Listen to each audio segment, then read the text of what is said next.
안녕하세요. 골신의 투자일기의 골신혜입니다. 최근 클레이 가격이 오랜만에 큰 상승폭을 보여주었는데요.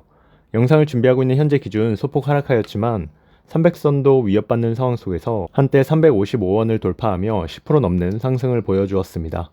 이는 최근 비트코인과 이더리움은 물론 미국 주식시장까지 이거래일 정도 상승하는 모습을 보여주면서 여타 크립토 시장이 한번 반등하는 모습을 보여주는 거라고도 볼 수 있겠죠. 하지만 최근 클레이튼 재단 측에서 공개된 이 내용들이 어느 정도 영향을 끼치지 않았을까 생각됩니다. 지난 7월 22일 클레이튼 측에서는 새로운 GC의 합류를 공식적으로 알렸는데요. 지난번 GC에서 공식적으로 탈퇴한 신한은행에 이어 기존 멤버였던 월드페이와 아모레 퍼시픽이 물러나고 NFT 뱅크와 점프 크립토가 새롭게 GC로 참여한다는 내용이었습니다. 내용을 살펴보자면 오는 7월 22일부로 두 곳이 새로운 GC로 참여하는데 우선 NFT 뱅크는 다양한 블록체인에 분산된 NFT 포트폴리오를 관리해주는 서비스로 보입니다. NFT 거래 데이터를 분석해 적정 가격을 제시해주는 자산관리 플랫폼 형태입니다. NFT 뱅크에 대한 기사를 살펴보면 불과 3달 전에 NFT 뱅크는 150억 원의 시리즈 A 투자 유치에 성공하였고 기업 가치는 약 3,500억 원에 달할 정도로 크립토 분야에서 빠른 성장세를 보이고 있다고 합니다.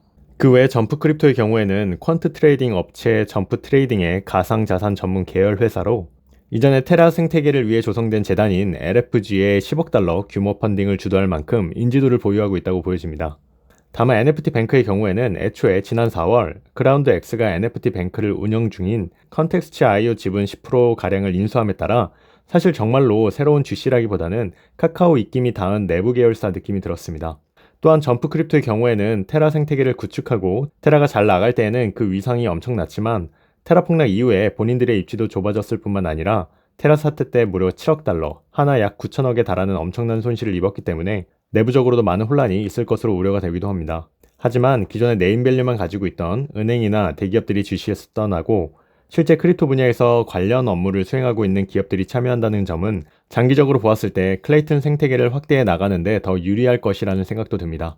그리고 드디어 지난 AMA에서 일부 언급되었던 앞으로의 방향성에 대해서 언급하는 미디움이 추가되었는데요. 내용을 살펴보자면 기존 클레이튼 생태계의 문제점은 생태계 개발자를 위한 인프라 부족으로 인해서 기존 디앱의 성장에 한계가 있고 신규 디앱의 진출 역시 제한된다고 언급하고 있습니다.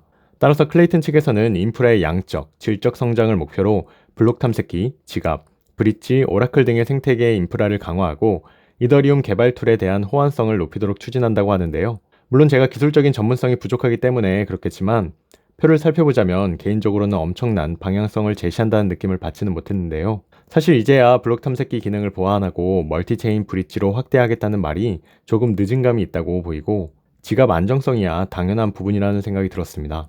또한 크로노스 사태가 아직 진정되지 않았는데 8개 이상의 추가 디파이 런칭을 지원하고 NFT나 P2E에 대해서는 선언적인 내용들이다 보니 개인적으로는 조금 아쉬운 발표가 아닐까 싶었습니다. 다만 클레이튼 생태계를 확대하기 위한 KGF 생태계 펀드의 확장은 긍정적인 신호라고 보여지는데요. 알파논스를 시작으로 클레이튼 생태계 내 프로젝트들이 자생할 수 있는 금전적인 지원이 뒷받침된다면 지금보다는 더 나아지지 않을까 조심스럽게 생각됩니다. 결국에 클레이의 소각처가 확대된다는 측면으로 생각할 수 있기 때문이죠.